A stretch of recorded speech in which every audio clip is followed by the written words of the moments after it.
Boa noite a todos, né? Pessoal aí que está no sistema telepresencial híbrido, os presentes em sala de aula e aqueles que vão adentrar um ambiente virtual nos próximos instantes, né? E quem vai assistir essa gravação, que eu costumo gravar a nossa aula aí para facilitar a revisão, facilitar a compreensão do conteúdo, né? E quem por algum motivo eventualmente não conseguir, né, assistir por um motivo ou outro, aí tem essa ferramenta aí da digitalização, essas novidades da vida moderna. Boa noite, pessoal, boa noite a todos, né? Obrigado aí pela presença de vocês, né? Hoje ninguém atrasou, né? Ninguém. A faculdade quer que eu dê aula às 7h30, né? Então estamos aqui 7h30, né? 7h40, né?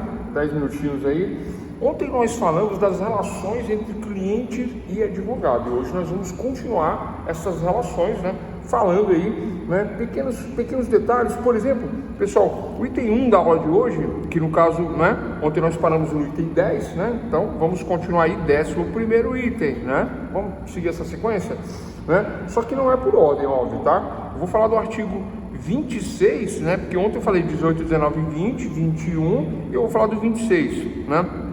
É o subestabelecimento.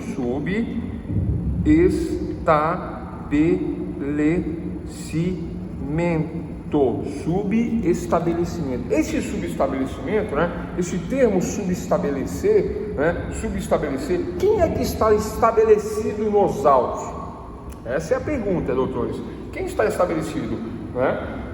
Está estabelecido nos autos, a advogada ou o advogado estão estabelecidos nos autos como patrono. Falamos isso na aula de ontem. O patrono é o advogado ou a advogada. E o patrono, advogado ou advogada, estabelecido nos autos, estabelecidos via instrumento de procuração, via mandato que está contido no instrumento de procuração. É importante saber essa diferença, né? É muito importante saber essa diferença, né?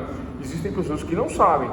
Como que eu constituo um advogado? Através do instrumento de procuração. O que tem dentro do instrumento de procuração? O mandato que elege o advogado, que outorga poderes ao advogado. Estamos falando disso. Relações entre cliente e advogado, tema da aula de hoje, segunda parte, continuando ontem.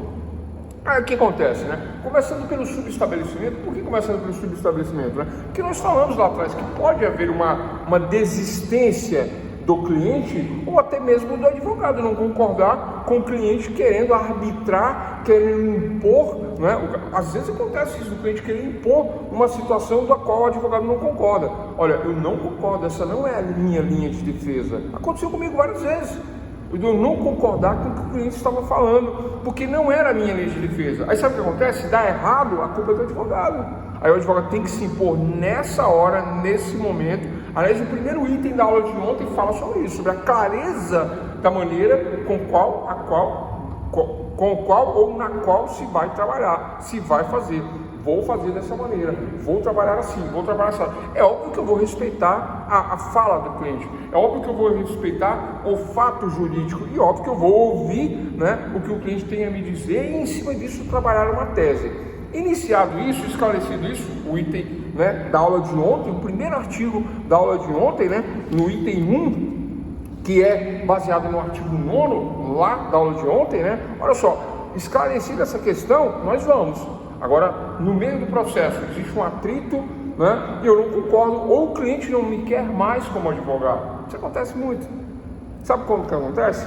Porque a prima que está fazendo direito, porque a irmã que fez faculdade de direito, não advoga, mas fizeram. Porque o vizinho que ouviu no Jornal Nacional tem uma ideia, que é contra o seu advogado, que deveria ser da sua confiança. Assim como eu disse na aula de ontem que o Lula confiou o Zanin até o final, mesmo ficando 1 ano e meio preso, o Lula confiou, falou, não, meu advogado não tem conversa, ele é o cara, e é o cara, o Zanin é o cara, pra mim é. Por quê? Porque conseguiu uma coisa possível, inédita. Aí vocês vão falar, professor, mas aí é ideologia, é o governo, é não sei o que, é o STF ideológico, vocês vão falar isso aí. Pode até ser, mas ele não conseguiu? Conseguiu. E vou te falar mais uma, ele conseguiu dentro do jogo. Porque a prisão em segundo grau, né, é de entendimento constitucional que o réu tem direito à liberdade, né, a responder o processo de liberdade só depois do trânsito de julgado em último grau. Isso não tinha acontecido, então estava ilegal a prisão dele.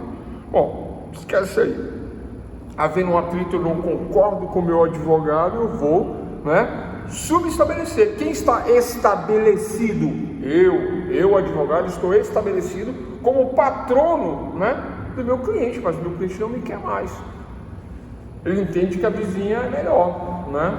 A vizinha não vai nem cobrar nada, mas eles são culpados, inclusive, né? Vou ficar com a minha vizinha, não tem problema. Eu, sou advogado estabelecido, vou subestabelecer os meus poderes de procuração dentro do processo. Não há necessidade de uma nova procuração. Aliás, nem há que se colocar uma nova procuração. Eu transfiro os poderes que eu tenho na minha procuração, já que eu sou o patrono constituído, para o novo causídico, o novo advogado, o novo patrono, né? Estabelecido isso nos termos do artigo 26 do Código de Ética. Esse é o ético, esse é o correto, esse é o ideal.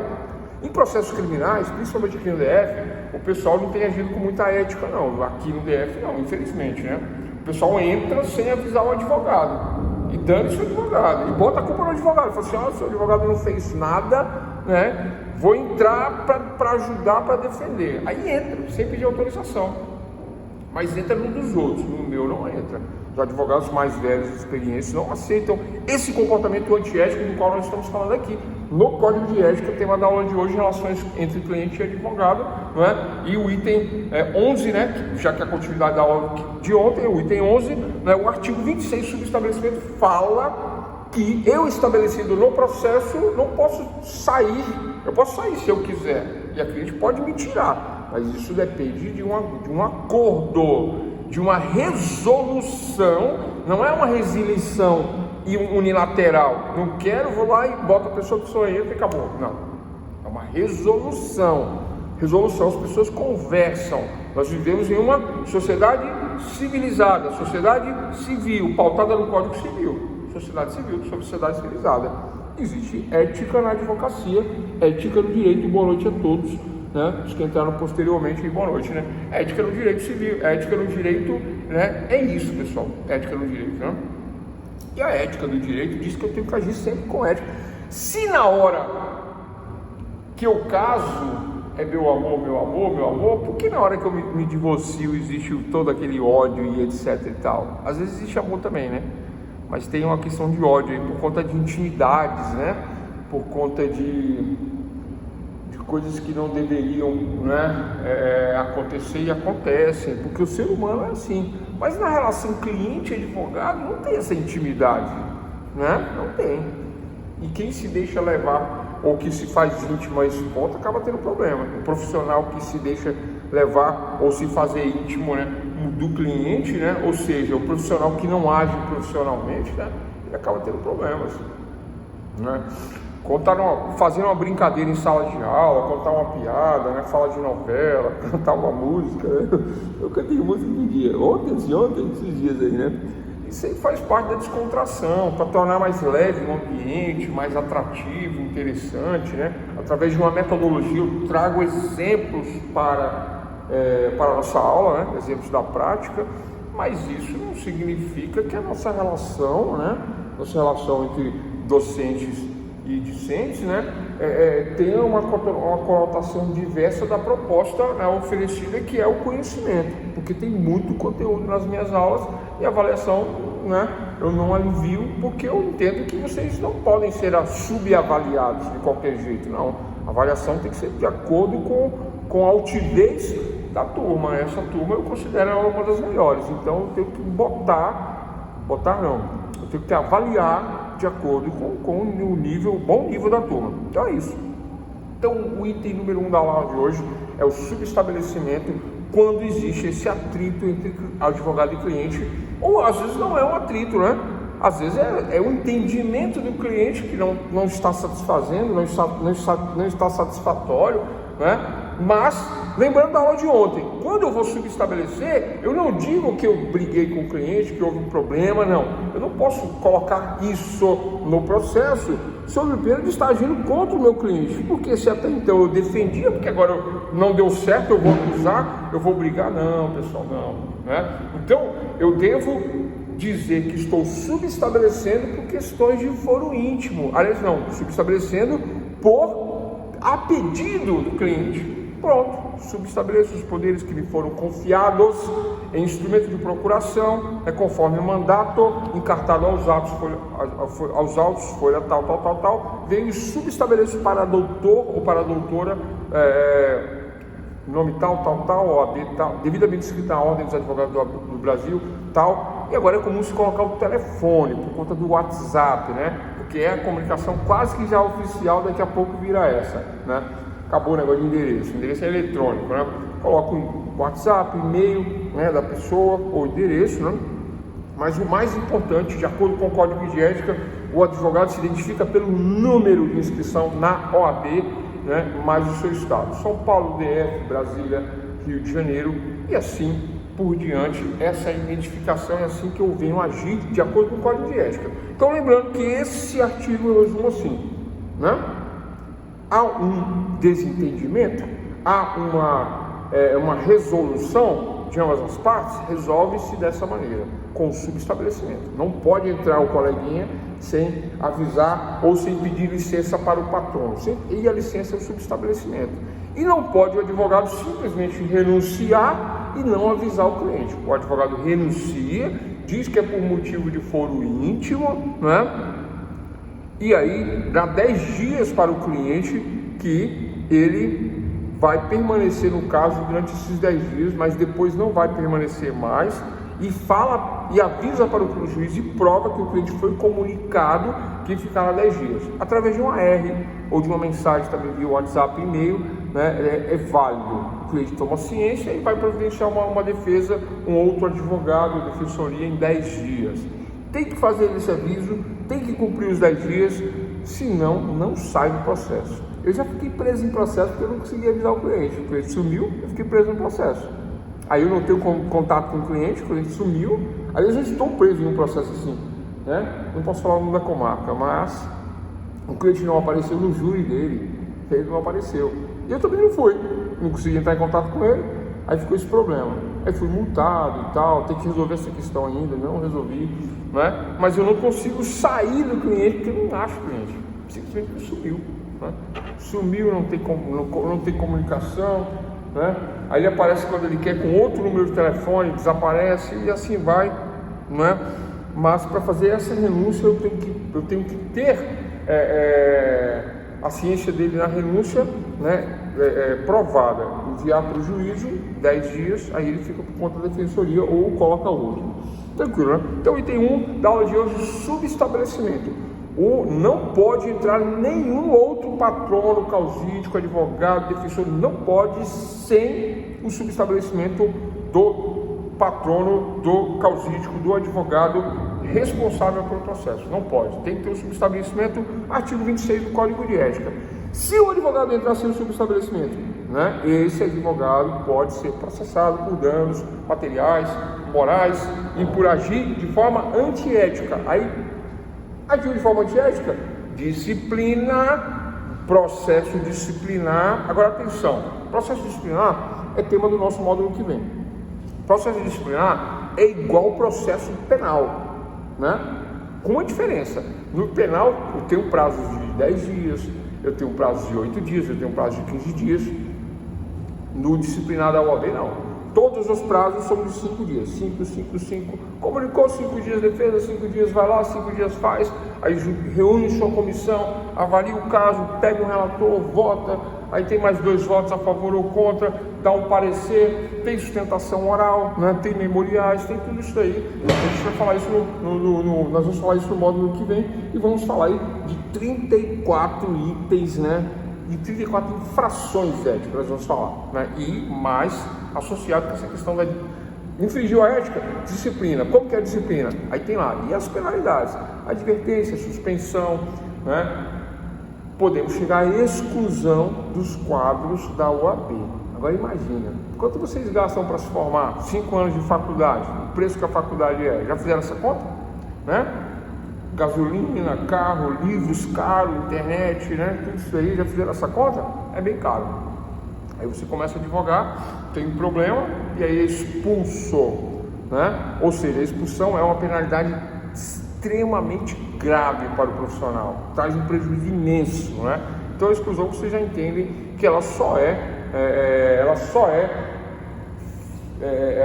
vamos dizer assim, arbitrada essa sentença quando realmente é algo grave, né? Mas tem que ser provado, vai dentro de processo, tem direito a recurso, né? E os recursos são como os princípios do processo, né? Tem graus também, né, de recurso, onde podem ser trabalhadas as questões do recurso aí com os argumentos devidos. Então, pessoal, item 1 da aula de hoje, subestabelecimento. O que é o subestabelecimento? Eu, advogado estabelecido nos autos, via instrumento de procuração, mandato, não posso ser retirado. Ah, você vai sair. Não saio. Daqui não saio, daqui ninguém me tira. Música de carnaval. Aí o cliente pode renunciar ao advogado. Eu renuncio você. Aí é outra história. Ele me renunciou. Agora se ele fala assim, não, eu saia, eu vou botar outro. Não tem problema, manda os dados. Aí manda os dados. Aí eu subestabeleço para o outro a pedido do cliente. Compreenderam? É assim, né? É uma resolução, né? Simplesmente entrar, falta ética para quem entrou. Entrou de carrinho, cartão vermelho para quem entrou de carrinho, né? E derrubou o principal. Ai, que exemplo tosco, né? Pessoal, é defeso ao advogado funcionar no mesmo processo simultaneamente como patrono e preposto do empregador ou do cliente. Artigo 25, item 12 da aula de hoje. Item 12, artigo 25 do Código de Ética. Estou fazendo o código, né? Como é que funciona isso? Eu vou na audiência trabalhista. Vou lá, reclamei da empresa, meti a empresa no pau, como eles falam aí no jargão popular, no vulgo, né? Meti a empresa no pau. E vou lá, meu cliente, bora lá, essa empresa vai pagar a gente. Chegou lá, adivinha?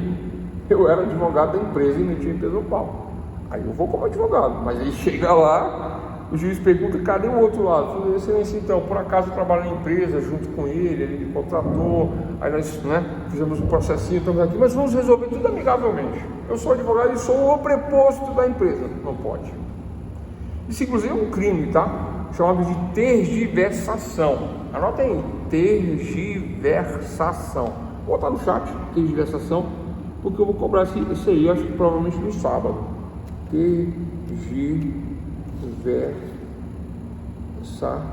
Agora ferrou tudo, desculpa a palavra. Tergiversação. Tergiversação é com 2 S.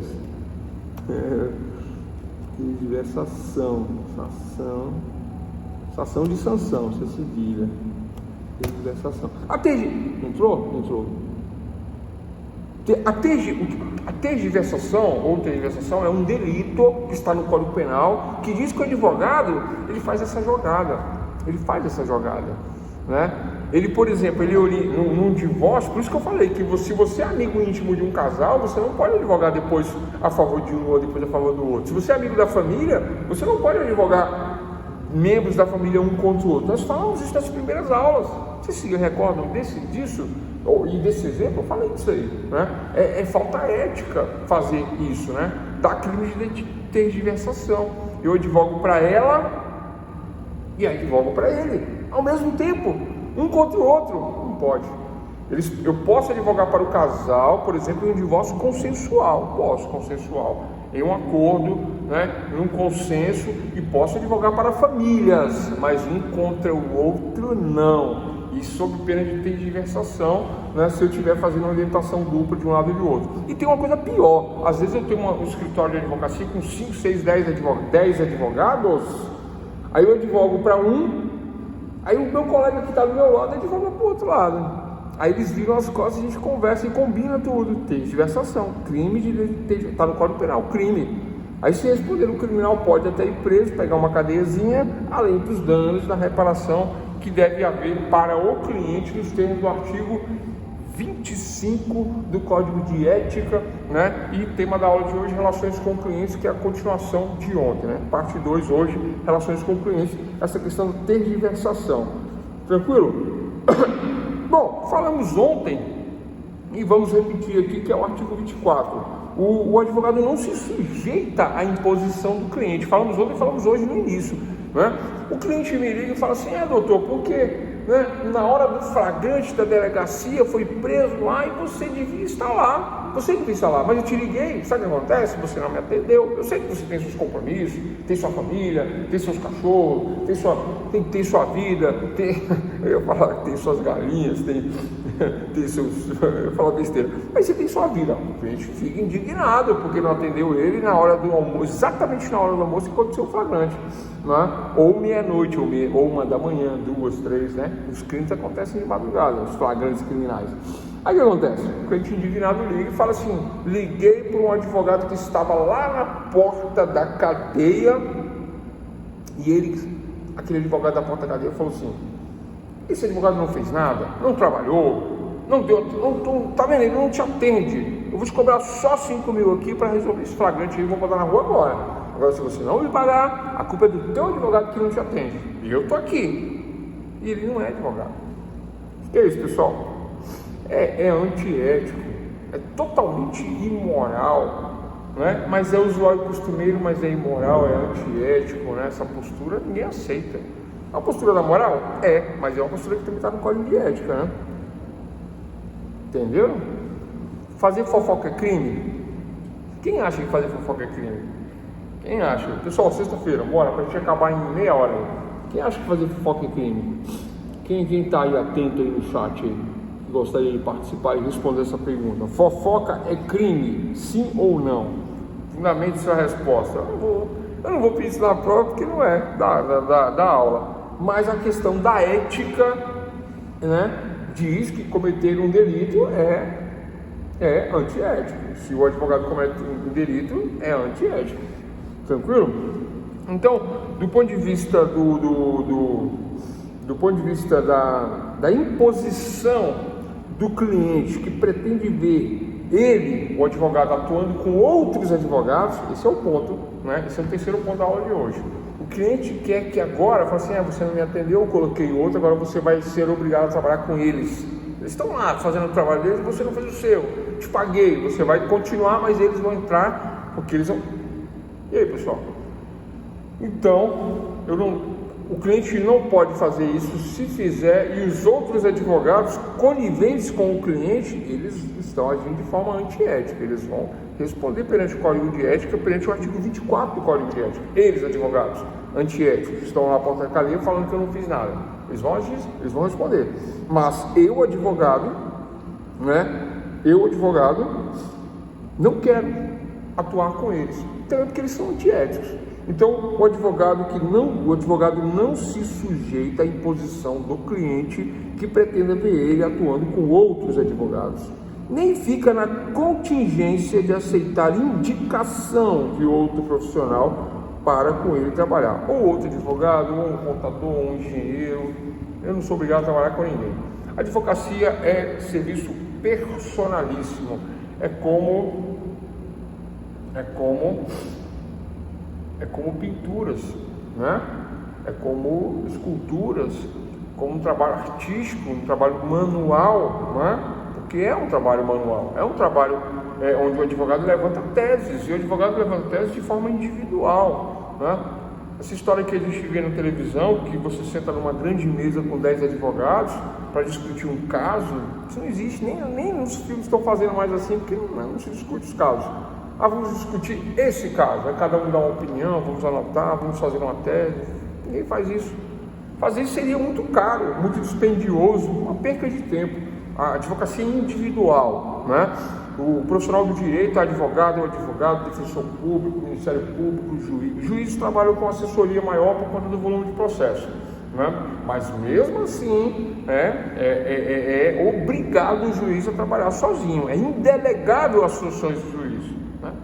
A gente sabe que tem uma assessoria que ajuda, mas é isso, né? Ajudar não é fazer, né?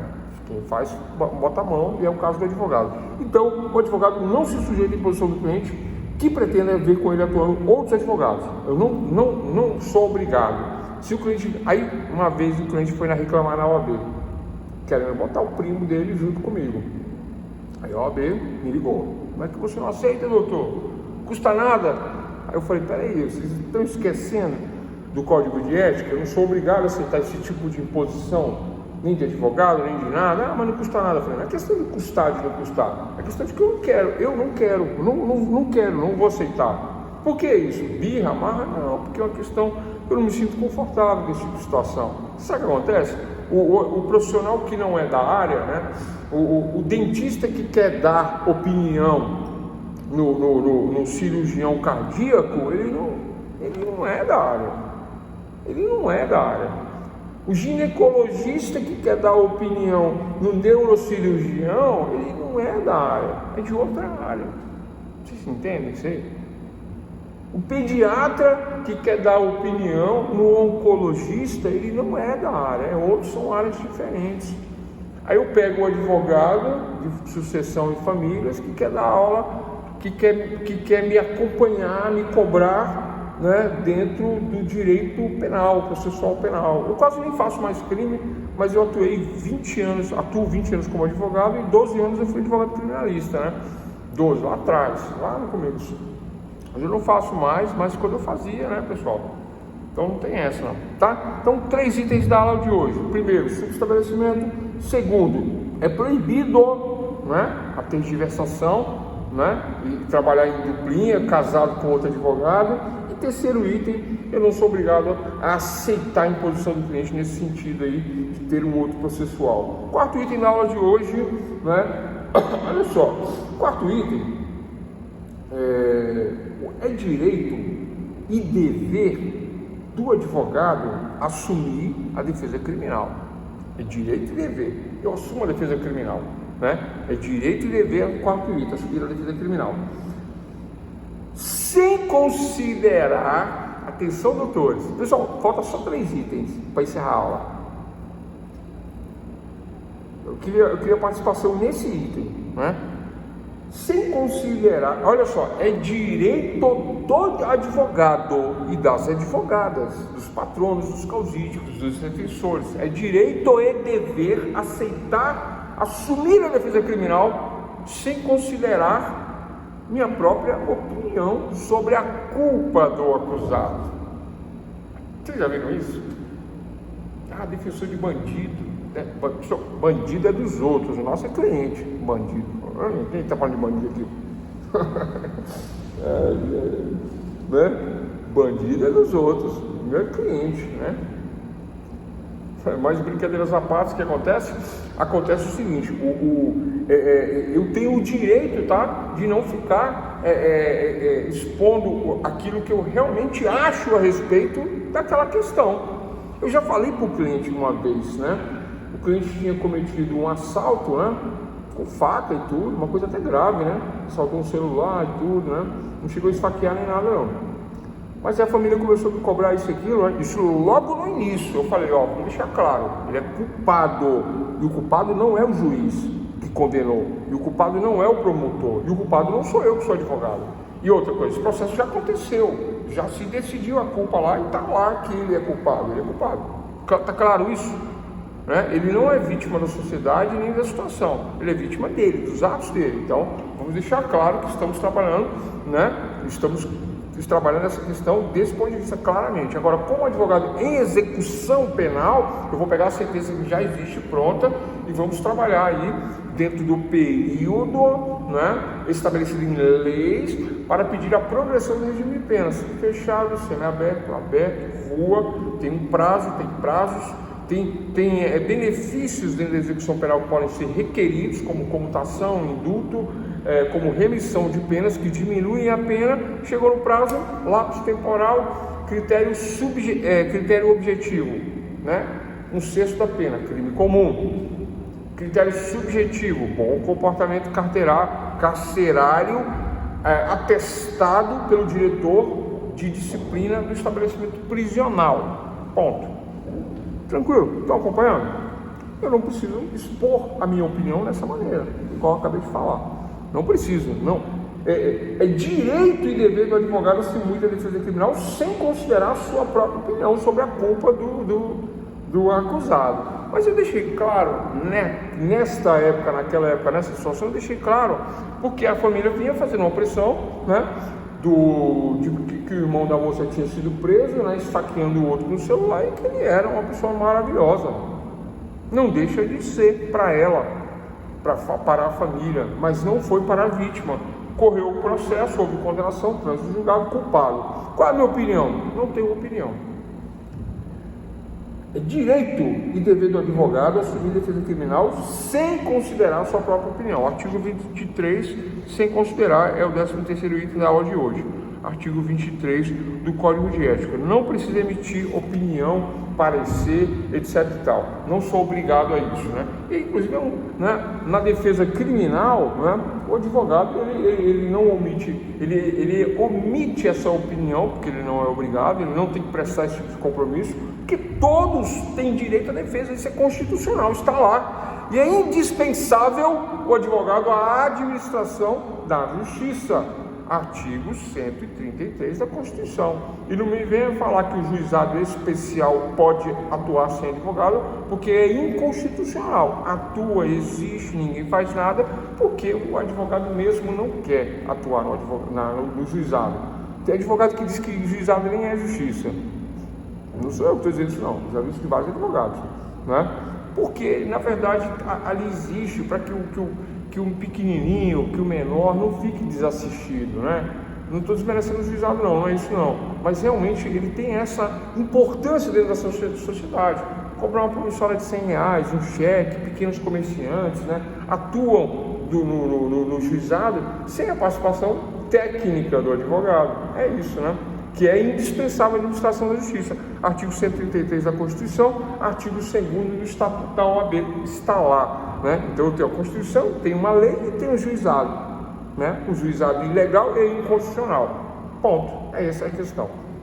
Até mesmo porque, quando chegar lá no final dessa fase que diz que não precisa de advogado, quando chegar lá no final e dar a sentença e a pessoa perde, ela fala assim, puxa, se eu tivesse contratado um advogado, ela vai corre e contrata. Para o recurso, porque não se faz o recurso no juizado sem o advogado. Então, né? Tá claro que eu não estou falando nada aleatório, é indispensável sim, né? Bom, saindo do juizado, voltando aqui a esse quarto item da aula de hoje, falta só mais 2, pessoal. O quarto item, são 6. O quarto item da aula de hoje é direito do advogado assumir a defesa criminal sem ficar, né, dizendo. Olha como é comum o advogado ser questionado em tribunal do júri, né? Advogado de bandido, assassino, a família coitada, a sociedade coitada e tal. Eu já falei aqui, pessoal, né?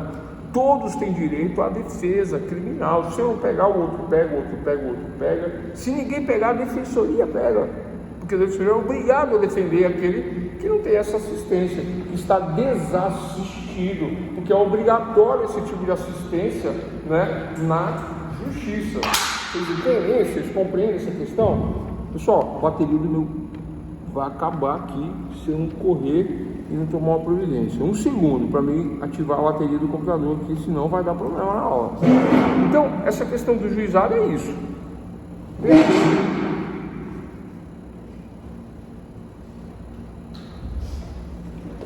Pronto, ativada a bateria, vamos continuar. Juizado não, do júri, né? Eu desliguei a tela, fiz essa besteira. Vamos lá, vou ligar aqui rapidinho. Então, olha só, o advogado, ele não tem que ficar prestando, né? Então, o maior criminoso, bandido tal, isso, aquilo, etc. O advogado não vai lá dizer que ele é inocente, que ele não cometeu o homicídio, às vezes até vai, né? Depende da tese, né? Mas normalmente não é assim, até mesmo porque eu não posso ficar mentindo, não posso ficar inventando, não posso me estribar na má fé. É defeso ao advogado se estribar na má fé. Existe lá no 34, né, uma conduta antiética que diz que é defeso ao advogado se estribar na má fé. Eu decorei isso, porque eu tinha essa questão né, quando eu estava na faculdade, essa historinha de que o advogado mente, né? Isso não é verdade. Quem mente é o cliente, né, para o advogado. E o advogado tem que estar atento para não repassar mentira. Tranquilo? Ah, professor, e omitir? Pode? Omitir é mentir? Meias verdades talvez sejam meias mentiras, né? Talvez, né? Talvez eu só tenha direito a ficar em silêncio ou respeitar o silêncio do meu cliente, né? Mas o objetivo do júri muitas vezes não é provar a inocência e dizer que a pessoa não cometeu o crime. Por que o júri tem um rito especial? Por que o júri tem um rito especial? Lembrando que rito é o procedimento, é o proceder. Processo é o geral. O procedimento ele individualiza dependendo da situação. E o júri tem um rito especial de júri. Qual é o rito especial de júri? Que é defeso, né, e dever do advogado assumir a defesa criminal sem considerar a sua própria opinião sobre a culpa do acusado. Parágrafo único. Vou ler. Isso aqui é bom para ser lido no júri. Eu já li isso no júri. Não há causa criminal indigna de defesa, cumprindo ao advogado agir como defensor, no sentido de que a todos seja concedido tratamento condizente com a dignidade da pessoa humana, sobre a égide das garantias constitucionais: dignidade, liberdade, igualdade, dignidade da pessoa humana, aquelas coisas que o pessoal, né, vem aí nas redes sociais falar que os portas de cadeias, defensores dos humanos, se baseiam nos direitos e garantias da dignidade da pessoa humana. O pessoal ouve falar isso aí pra gente, advogado criminalista. Eu, ex-advogado criminalista, ouvi isso muito lá no passado. Eu dei entrevista em rádio, televisão e às vezes, né, o pessoal queria me lixar na saída. Por quê? Porque era o defensor do bandido, né? Mas aí, na verdade, pessoal, né, nós temos vários casos. Tem o caso, por exemplo, do policial que agiu não em legítima defesa. O policial, né, o bandido atirou no policial, o policial não se defendeu, não. O policial contra-atacou dentro da legalidade, né? No estrito cumprimento do seu dever legal, está lá nas excludentes de anijuridicidade, de ilicitude do Código Penal, né? Mas a sociedade não entende isso não, né? Quer culpar o policial por estar fazendo o seu bom trabalho combatendo a criminalidade. Aí quando a gente brinca assim, CPF cancelado, fala, tá vendo? Bolsonarista, preconceituoso, nazista. É isso que eles falam da gente que defende o policial, né? Eu defendo sempre a polícia, sempre. Já tive vários atritos com policiais, vários. Mas eu entendo o lado deles, né? O cara tá ali no conflito ali, achando que é mais um imbecil que vai atacar ele vem pra cima. Aí a gente ouve e tal, e depois conversa, e no final, aí, opa, me enganei. O policial fala, me enganei. Não, então, temos um bote errado. Eu já ouvi isso várias vezes, temos um bote errado. Não, tá tudo certo, tranquilo, né? Tem que respeitar a autoridade, né? E não há causa criminal indigna de defesa, pessoal, não há, né? Ah, professor, mas e o caso lá do Champinha? É só não pegar, gente. Eu não pego estupro nenhum. Nunca fiz um na minha vida, não pego. Estupro não faço. Crimes sexuais, né? Tem advogado que não faz nenhum, né? Isso é muito comum. Aí cai para a defensoria tem que se virar, né? Mas aí você pode ser o primeiro juiz da causa não fazendo. E eu não tenho que explicar por que eu não faço ou por que eu faço. E quando eu faço, eu não preciso explicar por que eu faço. Uma vez a juíza virou para mim e falou assim: doutor, você acredita nisso mesmo? Daqui. Aí eu falei: excelência, o primeiro juiz da causa é o advogado. Eu acredito no meu cliente. Eu acredito que o meu cliente é, sim, inocente. Não 100% do jeito que está acontecendo, porque ele foi ambicioso nessa situação aí, né? E se deixou levar pela situação, mas ele é tão vítima quanto a pessoa que se diz vítima dele, porque a pessoa, né? Eles estavam conluios os dois. Aí, como a pessoa percebeu que estava no prejuízo, veio para cima dele e está aqui o que está acontecendo.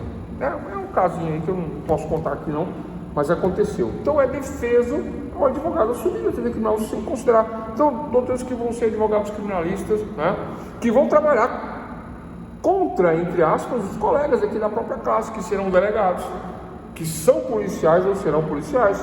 né? Técnico, escrevente, investigador de polícia. Vocês percebem aí? É o mundo contra o advogado criminal, contra o criminalista, né?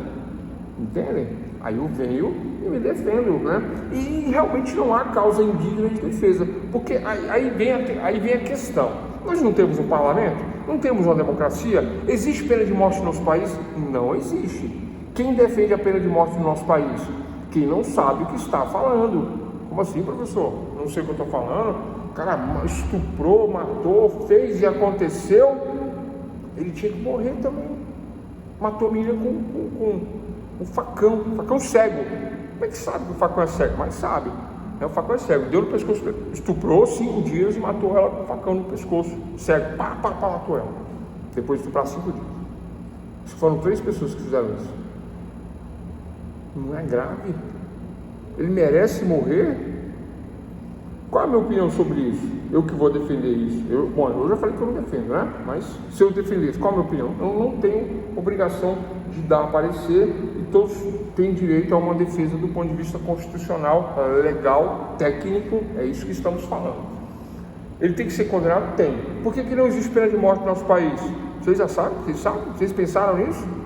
Eu queria que vocês respondessem, pessoal, mas hoje é sexta, né? Está difícil. Por que não existe pena de morte no nosso país? Eu vou falar já, para adiantar o assunto. Não existe porque só os pobres, só as pessoas de pele negra, só as pessoas de profissões menores, só as pessoas sem recursos seriam condenadas, sem boas defesas técnicas, né? É isso que ia acontecer. O verdadeiro culpado não ia para a cadeira elétrica nunca. Mas aí tem os erros do judiciário, por isso que tem recurso. E aí a gente vê aí uma Suprema Corte Federal, o Superior Tribunal de Justiça, errando na interpretação da Constituição, né? Porque a lei não se modifica via judiciário, porque o judiciário não pode legislar, jamais o judiciário deve legislar. Isso é errado. Eu falo outra coisa aqui, mas eu vou preso. Pena de morte, existe em caso de guerra. Ah tá, mas aí é exceção, né? Tá certo, mas é exceção, né? Mas o estado de guerra é outra história, né? Estado de guerra. Qual é o caso da pena de morte em estado de guerra? Somente para o desertor, aquele que desonra o país, não é patriota, é convocado para a guerra e não vai. Ele pode ser considerado, aí ele pode ir para a pena de morte, mas essa aí é a exceção que confirma a regra, mas a regra não é essa. Essa não é a regra. A regra é que não há pena de morte no nosso país. Ah, não existe em caso de guerra. Não, isso é a exceção que confirma a guerra. Até mesmo porque nós nem estamos em guerra, então não existe também. Concorda? Né? É um argumento bom isso aí, né? Mas não é um argumento, vamos dizer assim, que fecha a questão. Não fecha porque a questão é que a regra é que não existe pena de morte. Agora olha só a questão, né? Então, não há causa criminal indigna de defesa. Não há. Eu tive um caso, vou contar um casinho lá de São Carlos, que eu fiz no júri, né? O menino, né? Meu cliente, né? Menino, deu um tiro no sogro, na sala. Estava assistindo um jogo de futebol, ele, o sogro, assiste jogo de futebol. Começa, vai, e tal, não sei o que, isso, ó, né? Cebreja e tal, e não sei o que, blá blá blá, e passa a filha, mulher do cara, né? Do menino. E aí, passa a televisão, não sei o que, pai, e o pai xinga ela, e dá isso aí, ô sogrão, pô, aí não, Vocês entenderam? A treta, assistindo o jogo, um de um time, outro do outro, bebendo, aí o pai xingou a filha e o marido pegou as duas e eles saíram na porrada. Foi isso que aconteceu, né? O sogro desceu a bota no genro, bateu, deu porrada, o genro foi no quarto, pegou a arma. Aí a menina entrou no meio e um bolo, ele deu um tiro, foi sem querer o tiro, mas deu. Pegou no braço do sogro, bom, acabou. Quase que acabou o casamento, mas nem acabou. E onde é que foi parar isso aí, doutores? Tentativa de homicídio, tribunal do júri, óbvio. E para explicar isso daí, como é que explica? Não explica. Tentativa de homicídio é um tiro no sogro, é cadeia, certo? Errado. Por isso que o tribunal do júri existe. Por isso que existe esse rito especial para explicar essas questões inexplicáveis, porque uma pessoa dá tiro na outra e não pode parar na cadeia porque deu esse tiro. Tem essa ainda. Ô pessoal, você tá ficando maluco, o cara deu um tiro no sogro. Pessoal, contei abreviadamente como é que aconteceu. Eles rolaram lá e tal, na cachaça, na briga, cada um de um time. O sogro chamou a filha de tudo quanto é nome. É que eu não vou falar aqui que é feio, né? Sabe quando, né? Joga a mulher lá embaixo, filha dele. Aí o menino falou, pô, ele tá falando da minha mulher. Ah, sua mulher não sei o que, seu isso, seu aquilo, ó. Os dois alterados, né? Por isso que eu falo, maconha não presta. O pessoal fala da maconha natural, verdinha. O ministro, a droga tá muito batizada. Ô ministro, para com isso aí, mano. Né? Ministro pastor, ministro padre, a droga tá batizada. Nem vou falar o que eu acho sobre isso aí, né? Mas que argumento, né? Mequetrefe, né? Fuleiro, né? Um cara da mais alta corte do país, né? Federal ainda, né? Falar que a droga do Brasil é a mais batizada. Olha o argumento dele. Até 60 gramas, né? Não é tráfico. Objetivou a questão. Mudando a lei, né? Agora quer descriminalizar? Não, pessoal. Quem tem processos psicomotores, psiquiátricos aí potencializados, fuma maconha desencadeia uma esquizofrenia na hora. Quem tem tendência já desencadeia. E quem não tem tendência ao longo do tempo pode ficar esquizofrênico. Não é? É um dos efeitos. Tem outros piores, mas esse é um deles. E essas briguinhas que eu acabei de contar aí que vai parar no tribunal do júri. Aí você vai lá, né, e tem que contar a história, mostrar com tudo que aconteceu, qual é a vida pregressa da pessoa, o que ele vem fazendo atualmente, como que ele faz, como que ele não faz. Mas consta na ficha penal dele o quê? Tentativa de homicídio, mancha a vida da pessoa, para trabalho, para tudo. Quem é que contrata uma pessoa que tem uma tentativa de homicídio contra o sogro? Ninguém contrata. Se souber, não contrata. Com medo, né? Nossa, ele deu um tiro no sogro, imagina aquela empresa. Quero não, né? É assim que acontece.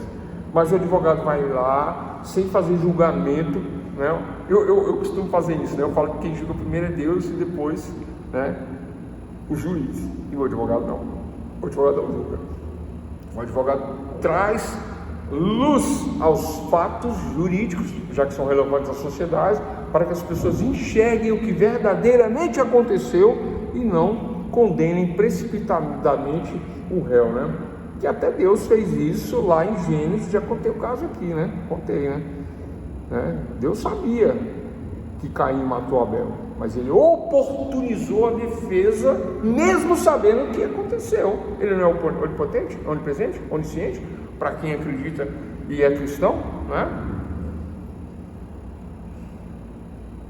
Então, se ele sabia, por que ele chamou para conversar? É o júri, é isso. Então você tem que olhar com um olhar, né? Você tem que ver atento, ouvidos atentos, olhar atento para clarear, jogar luz aos fatos e enxergar como realmente é, não como dizem, né? Fofoca é crime? Fiz essa pergunta lá no início da aula, pessoal. Fofoca é crime? Quem souber a resposta aí, né? A gente encerra a aula. Vamos lá para o item seguinte. Então falamos aí do artigo 23 do Código de Ética, tá? Eu não sou obrigado a fazer julgamento de consciência daquilo que eu estou defendendo. Ah, você não é bom, você é criminalista, você não presta. Pessoal, isso não existe. O advogado é técnico, ele não joga a bola junto com 10 dentro do campo, ele fica fora do campo, né? Ainda que no quadradinho é fora. A gente não dá carrinho, não joga, não empurra, não dá cotovelada, não dá voadora no coleguinha no campo, não faz gol, não leva gol, né? É técnico.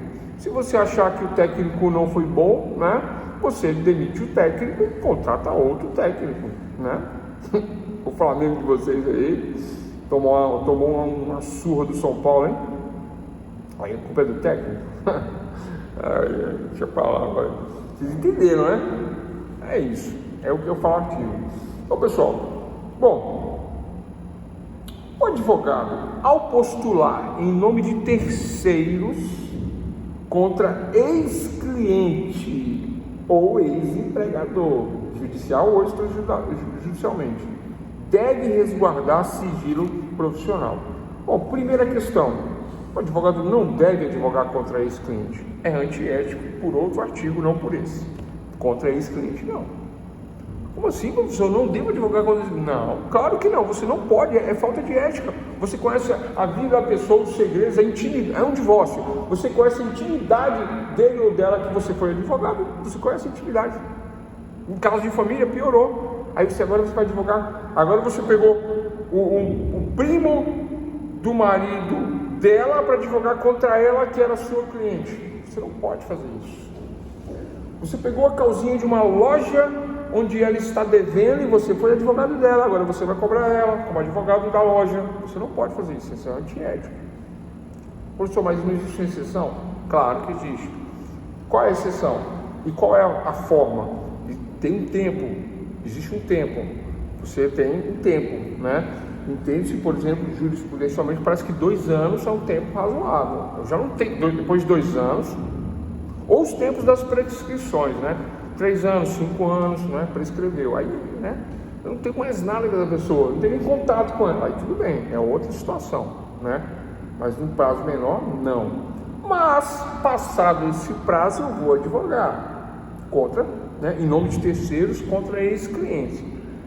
Eu não posso, eu devo resguardar o sigilo profissional. Eu não posso atacar a pessoa em questões que eu sei e me privilegiar disso aí, tá? Não posso. É dever resguardar o sigilo profissional.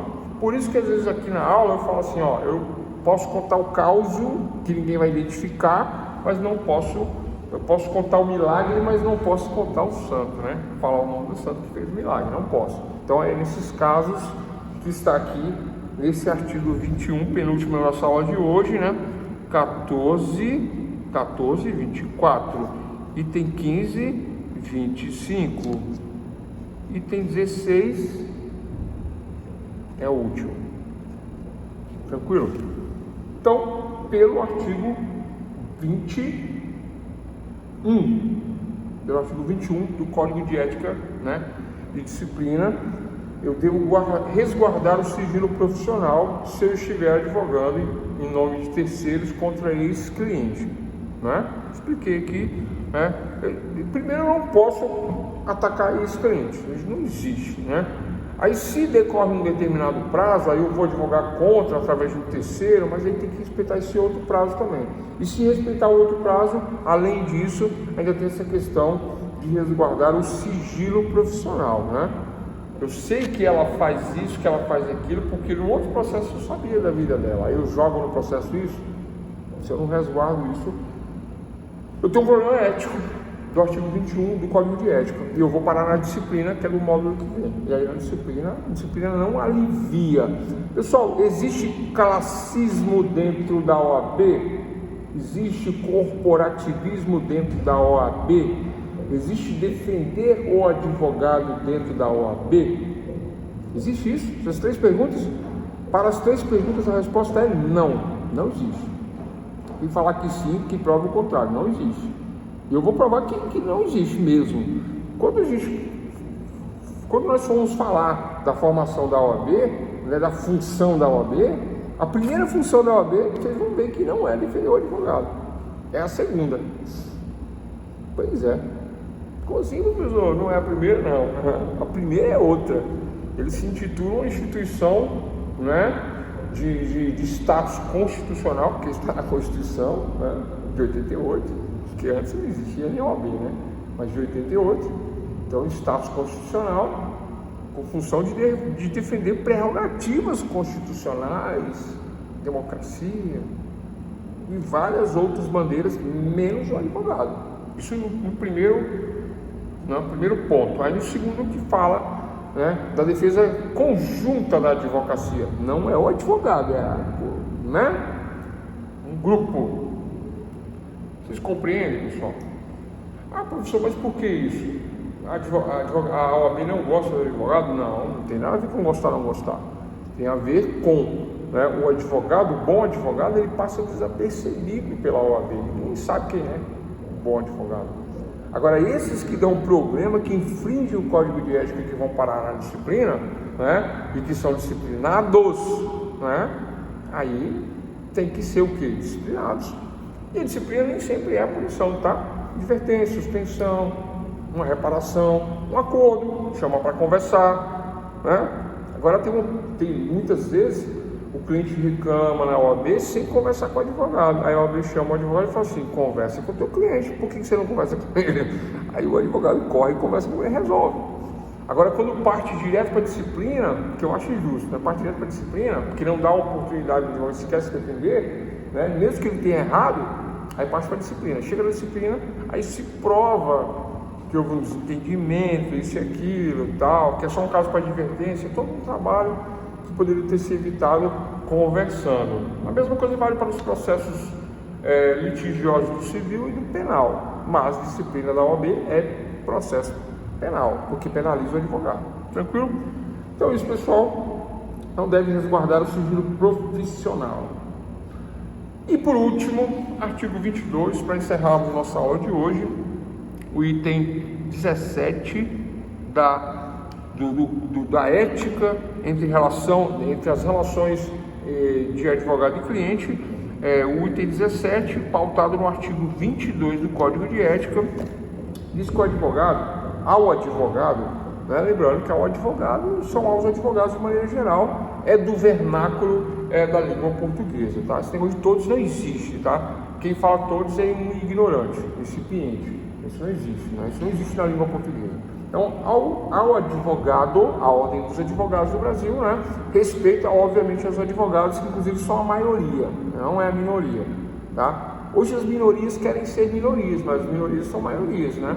Por exemplo, as pessoas que se dizem negras, pretas, de pele escura, elas são a maioria da sociedade, não é a minoria, como se fala, né? Não é uma minoria, é uma maioria. Isso está no IBGE, acho que é 57% da nossa sociedade, né?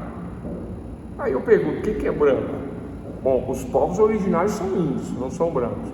Os que vieram de Portugal poderiam ser brancos, embora tenham uma miscigenação por lá. Mas aí ele juntou com os índios, que aí trouxeram negros também para a questão da escravidão, aí misturou tudo, aí de lá para cá, são mais de 500 anos, quem que é branco aí?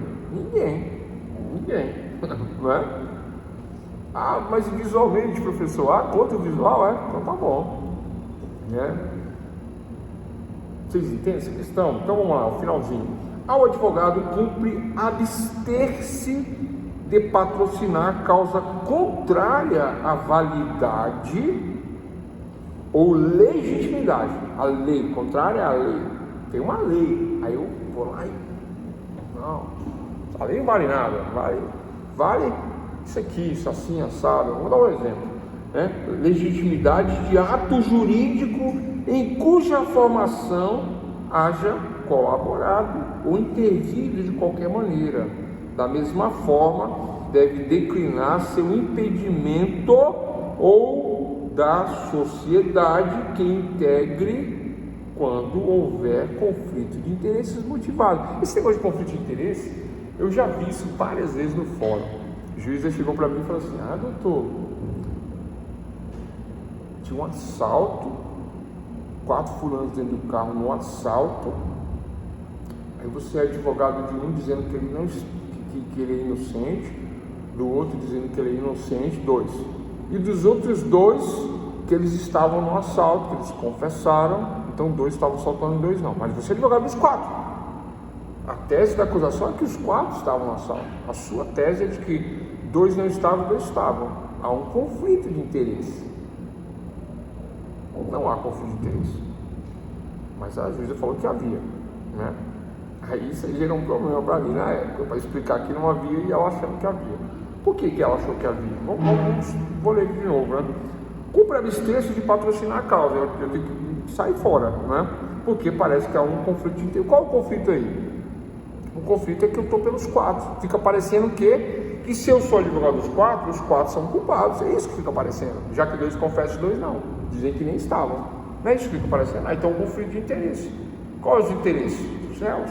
Aí eu não posso patrocinar os 4, posso patrocinar 2. Posso até escolher. Fico com os 2 que confessaram ou os 2 que negam a participação. Vocês entendem onde é que está o conflito? Eu pensei muito nisso na época. Muito. E sabe o que eu tive que fazer? Sair. Por causa disso aqui eu tive que sair.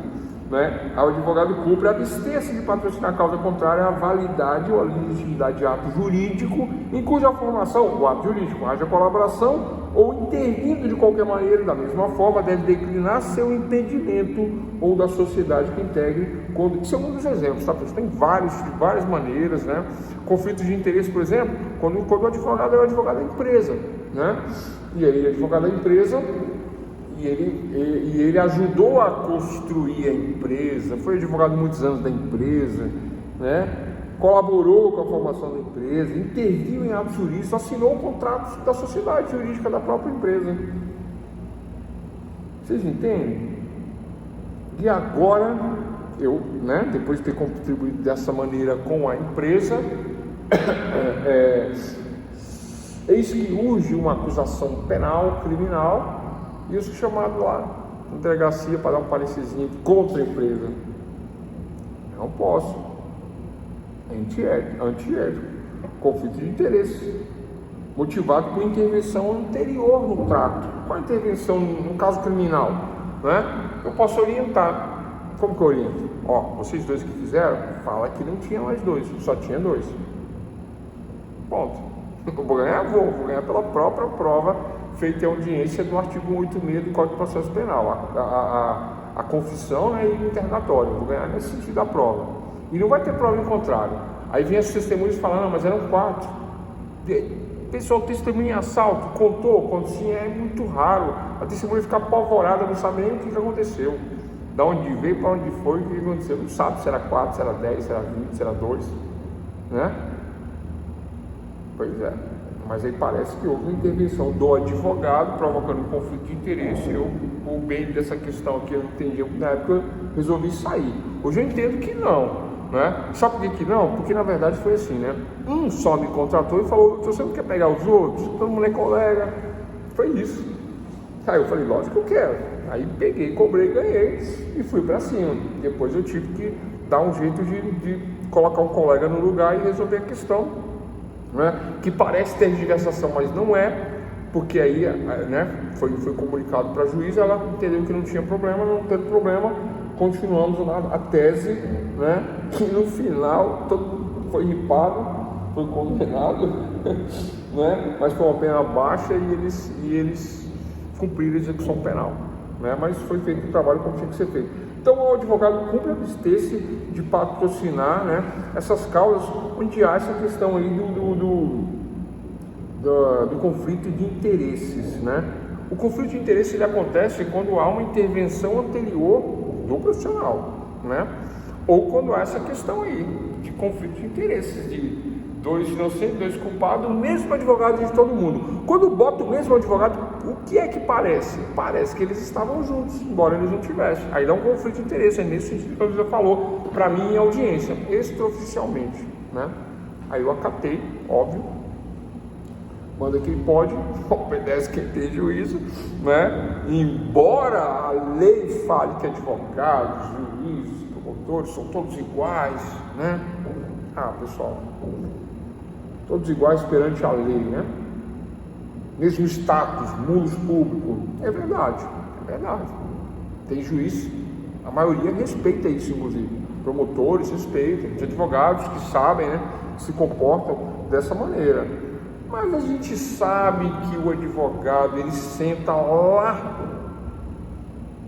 embaixo, lá no último degrau da escada, com o réu algemado, lá no último degrauzinho, sentado no chão. É lá que o advogado senta, junto com o cliente. E de lá ele faz a defesa, ele não levanta não, de lá ele faz a defesa para o seu cliente, né? Conforme, né, os princípios da dignidade, da liberdade, da igualdade e toda aquela questão que eu falei, né, quando eu falei do parágrafo único do artigo 23. Não há causa indigna de defesa, cumprindo ao advogado agir como defensor, no sentido de que a todos seja concedido tratamento condizente com a dignidade da pessoa humana, sobre a égide das garantias constitucionais. As garantias constitucionais, né? Porque, pessoal, né? É aquilo que eu falei anteriormente, né? Existe pena de morte no Brasil? Não existe pena de morte. A pena de morte em estado de guerra, que é o estado de exceção, é um estado de exceção. Hoje, agora, nesse momento, não tem pena de morte. Estado de guerra é estado de exceção. É a exceção que confirma a regra, né? A regra não é essa. Tranquilo? E mesmo assim, a pena de morte é para os antipatriotas, né? Toda esquerda seria condenada, talvez? Não tem nada a ver com esquerda e direita. Tem a ver com aquele que é convocado, né? Que abandona e aí vai para a cadeira elétrica, pode, né? Mas cadeira elétrica gasta energia, né? O pessoal mata na cordinha, né? Munição também não. Vocês viram o filme indiano, que esse negócio da munição aí? Vocês viram? Muito engraçado o filme, muito bom. Mas é outra história. É isso, doutores e doutoras, né? O filme é RRR, o nome do filme indiano. 3 horas de filme, mas você dá risada o tempo inteiro, é só o filme para dar risada, né? A história do filme é que o cara, né, um dos ditadores lá do filme, né, ele diz que a munição inglesa vale mais do que uma vida indiana. Que coisa horrível, terrível, né? Aí cai nesses aspectos aqui da dignidade da pessoa humana, né? Então são essas garantias constitucionais. Pessoal, quando eu falo de Constituição, fiquem atentos. Constituição é a Constituição, é a estrutura, é a espinha dorsal, é a coluna, é a sustentação do Estado. Constituição é isso. Para quem não sabe, é isso. Outro dia um professor perguntou: professor, o que é soberania? Um professor, colega, o que é soberania? Como é que você traz? Não foi isso que ele perguntou. Sobre questões, né, de como se age dentro do nosso país, outros países. Aí eu falei: professor, fica atento com a soberania, está na Constituição. É assim que se constitui um país livre, independente. Ele é soberano, quem manda aqui somos nós. Não tem essa de aplicar lei espanhola, lei americana, lei de outros países, né? Não, é a lei brasileira que manda por conta da soberania. O povo é soberano democraticamente através dos seus parlamentares, né? Tirando as questões ideológicas. Aí quando eu falo de constituir, Constituição é a estrutura do país, onde estão todas as normas que formam o nosso Estado brasileiro. E é contra ela que eu não posso agir, sempre a favor da Constituição. É dali, tudo tem que ser constitucional. Então, dizer que pode não haver advogado na justiça para determinadas exceções, sejus, que juizado especial, tribunal civil, é agir, falar de forma inconstitucional. Aprendam isso. A gente não vai debater isso com ninguém, porque não adianta debatermos com o incipiente, com aquele que não tem sabedoria nem conhecimento, né, do não saber. Não adianta a gente debater com essas pessoas, porque, né, a gente vai ganhar um debate, né, e humilhar a pessoa na razão. Para que ter razão? Né? Melhor não ter razão, deixa a pessoa pensar o que quiser, né? Nós sabemos que a Constituição, no artigo 133, né, exige, é indispensável a presença do advogado, e nós sabemos porque tem a brecha. A brecha é porque o próprio advogado não quer o juizado ser justo, né? O advogado não quer. Por causa de R$100, 200, 300, não quer. Deixa assim para ficar o sistema equilibrado. Então é isso, pessoal, 6 itens da aula de hoje. Fechamos em relações entre clientes e advogados. Só um último tópico, né, que eu falei que eu ia falar, e eu tenho que falar, não adianta, mas eu vou falar de maneira geral. Regra geral é o seguinte, né? Primeiro, se o advogado quer cobrar um valor aviltante, o valor aviltante é proibido, é antiético, né? Uma causa de 10 mil, eu vou cobrar R$200, é aviltar a profissão. Aí sabe o que o cliente fala? Tá vendo? Esse advogado não presta. A gente sabe que é 20, 30 mil, ele cobra 200, 500, ele não presta. Isso é aviltamento da profissão, isso denigra a profissão. Então esse é o primeiro ponto, eu não devo fazer isso. Faça pro bono, faça de graça, o código permite fazer de graça, mas aviltamento é antiético. Primeiro ponto, aviltamento, queria falar. E segundo ponto, pessoal, o advogado observará nas suas relações com colegas de profissão, agentes políticos, autoridades, tem que respeitar a polícia. autoridades, servidores públicos e terceiros em geral, da faxineira, do porteiro, da entrada no prédio do fórum, que a gente não vai mais no fórum, mas quando ia, tem que respeitar a todos, muito respeito com o escrevente, respeito com o técnico, com o judiciário. Às vezes o escrevente ele está mais por dentro do processo do que o juiz, ele sabe mais do processo do juiz. Aí você vai lá com esse respeito, não, com muito respeito, com muita humildade, inclusive, né? Pegar até as dicas, se for o caso, né? O que eu posso fazer aqui? Me dá uma ajuda. Ver o que você enxergou que eu não enxerguei e tal. E aí o escrevente vai lá e te orienta com a maior boa vontade. E eles conhecem muito o processo. Tranquilo? Essa é a dica aí do finalzinho da nossa aula, das relações com colegas, agentes políticos, autoridade. Autoridade, pessoal, muitas vezes o delegado, o sargento, né? Sargento Farru, né? Tem o sargento Farru que gosta aí. Tem gente que gosta, tem gente que não gosta. Eu achei ele meio apelativo, né? Mas eu acho engraçado as coisas que ele fala, né? Esse pessoal não pode chegar no crime, numa boca de droga. Ô pessoal, e aí, boa noite, trouxe um pãozinho, um cafezinho, vamos bater um papo aí, tem mortadela também, presunto, queijo, vamos bater ideia, vamos aí, tem droga aí? Tem? Não tem? Vamos comer café, Coca-Cola. E aí pessoal, é assim? Claro que não. O enfrentamento da criminalidade, ela é ostensiva, né? A Rondas Tobias Aguiar Rota, aquilo lá, os caras nem conversam. Acho que eles usam botox, né? O cara é todo duro. Você olha pra ele, ele não pisca. Dá até medo, né? Esse cara lá, aqueles bonezinhos estranhos, feio pra caramba, aqueles vestidinhos que eles usam, né? Da Rota.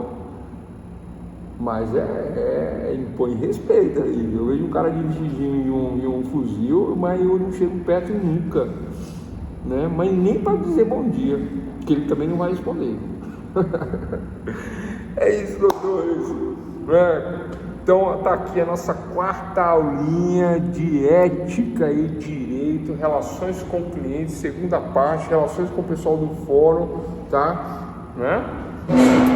Eu falo muito dessa questão da relação da polícia porque tem muita treta de advogado com polícia, porque o advogado muitas vezes não sabe se comportar e o policial tá no ostensivo, né? Esse advogado tá pensando que ele é o quê? E aí, me dá um mandado, aí toma um mandado, pum, aí vira o problema. Já vi advogado bater em polícia também, e bateu muito, mas não foi um só não, apanhou, acho que foi mais de 10. O cara era bom, o cara era faixa preta de casa, mas bateu, deixou todo mundo no chão. Aí foi todo mundo parar na polícia. Chegou lá, quem que era o advogado? Era filho do governador. Que deu? Nada. Carteirada por carteirada, o filho do governador, advogado, bateu na polícia de geral. Bateu, deixou todo mundo no chão. Chamaram reforço, apanhou o reforço, chamaram reforço, apanhou o reforço. Não mataram o cara, porque além dele ser um ninja no karatê, né? Ele era um lugar público, não tinha como matar o cara. Não conseguiram matar, né? Quando chegou na delegacia, o cara era filho do governador do estado. Esse cara é famoso, viu? Vocês sabem o que eu tô falando? Eu falei, eu provo. Aí, professor, a presença poderia valer 2 pontos, né? Aí, se caso alguém não puder comparecer, vale 1 ponto, porque esses 2 pontos ajudam muito. Aí, se caso algum aluno não puder assistir, porque imprevisto acontece, aí vale 1 ponto. Eu entendo isso, eu também penso assim, né? Valorizar a presença, né? Até mesmo, antigamente eu fazia 1 ponto de presença e 1 de participação. Sabe como é que é a participação? É essa, né? Esses comentários no chat, né? Aí tem aluno que fala assim, mas eu tenho vergonha de falar, de aparecer no vídeo, né? Tem alunos que têm vergonha. Eu respeito isso aí, porque eu era muito tímido na época de faculdade. Hoje não, né? Hoje tem que pedir para parar, senão eu paro de falar. Eu estou querendo parar a hora e não consigo. Né? O juiz falou para mim assim, o senhor tem 2 horas, né? Mas não precisa usar as 2 horas. Aí eu olhei no relógio, tudo bem, tenho 2 horas, quero as 2 horas. Quando deu 2 horas me avisaram, doutor, já deu 2 horas, né? Tá, obrigado, vou encerrar a minha fala. Encerrei na hora. Por quê? Porque eu tinha tréplica de meia hora. Ai, meu Deus do céu, o povo morre, né? E cara, não para de falar, o que aconteceu? Coca-Cola, café, água, pia Duracell. Boa noite, pessoal. Então, tá, o negócio dos 2 pontos, vamos pensar aqui, vamos decidir isso aqui. Eu até concordo, né? Mas eu fico chateado com o aluno que falta e eu tenho que descontar 2 pontos, é muito. Descontar 2 de quem falta é muito, né? E dar 2 para quem merece é óbvio que tá tudo certo, mas para quem falta, às vezes a pessoa, que nem você falou, tem um compromisso de trabalho, aí perdeu 2 pontos, porque, né? AZM desconta só 1 ponto de quem não. Não, então, vou chamar você de Bia. Não, Bia, não posso. Porque a justiça funciona assim, ou é para todo mundo, ou, né, não pode ser assim, não. Tem que ser, se vocês falarem, não, é 2, é 1, né? Não posso fazer para um e não fazer para o outro, tem que ser sempre igual. Muitas vezes o aluno liga para mim no privado e fala, professor, dá mais um prazinho para entregar a prova e tal. Isso aconteceu várias vezes. Aí eu abro o prazo para todo mundo, não posso dar para um, não. Se eu der para um, tem que dar para todo mundo. Tem aquele filho que o pai gosta mais, mas não tem jeito. Na hora de comprar o presente tem que ser presentes iguais, parecidos, né? Com o mesmo valor. Né? É mais ou menos assim. Responda só onde que não puder comparecer para não prejudicar. Ah, entendi. Dá 2 para quem assiste a aula, mas para quem não veio, 1. Mas o critério não é justo. O critério não é justo, porque o critério é... eu vou até falar o que eu acho, né? O que eu acho não, o que é, né, a realidade. A realidade é que o Ministério da Educação e Cultura obriga vocês a estarem aqui, na sala de aula. É isso que o Ministério da Educação e Cultura obriga, vocês estarem aqui presentes na cadeira, como alunos presenciais. Mas, em razão da Covid, né, épocas DC, depois da Covid, 20, 21, 22, 23, quem entrou nessa época adquiriu esse direito, né, da questão aí telepresencial aí, né? Mas tem as turmas presenciais que voltaram e isso não vai mudar, volta ao antigamente. A não ser que nós tenhamos algo novamente da mesma forma e venha, né, corroborar mais uma vez essa questão. Então, não posso pedir 2 pontos porque qualquer um pode ocorrer de faltar. É isso, o problema é esse aí. Mas olha só, que os alunos que mais brigam por essas questões são os melhores alunos. Você, por exemplo, é um excelente aluno, né?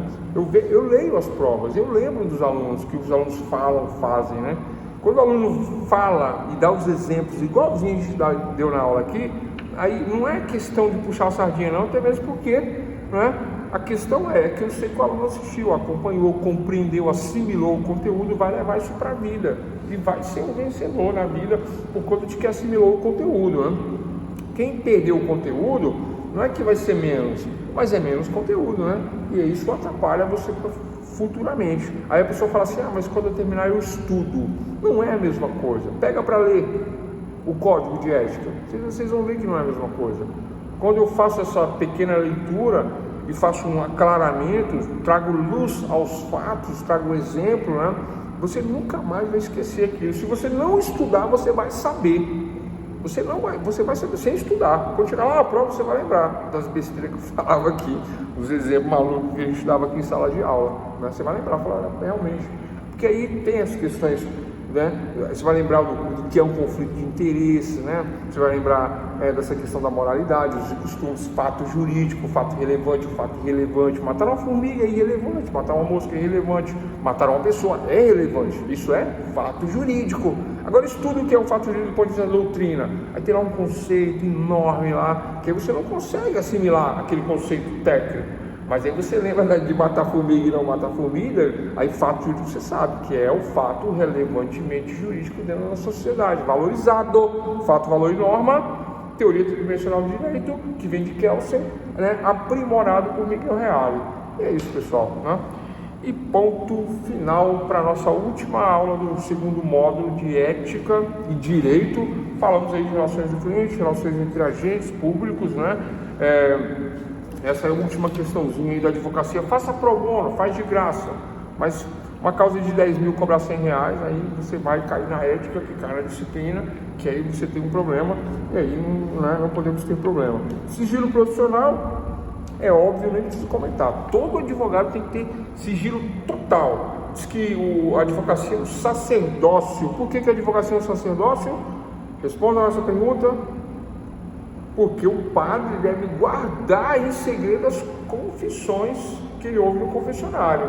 Ele, o sacerdote, deve guardar a confissão, e a advocacia é um sacerdócio. Então, o sigilo profissional nem preciso comentar, que é obrigatório, né? É um sacerdócio.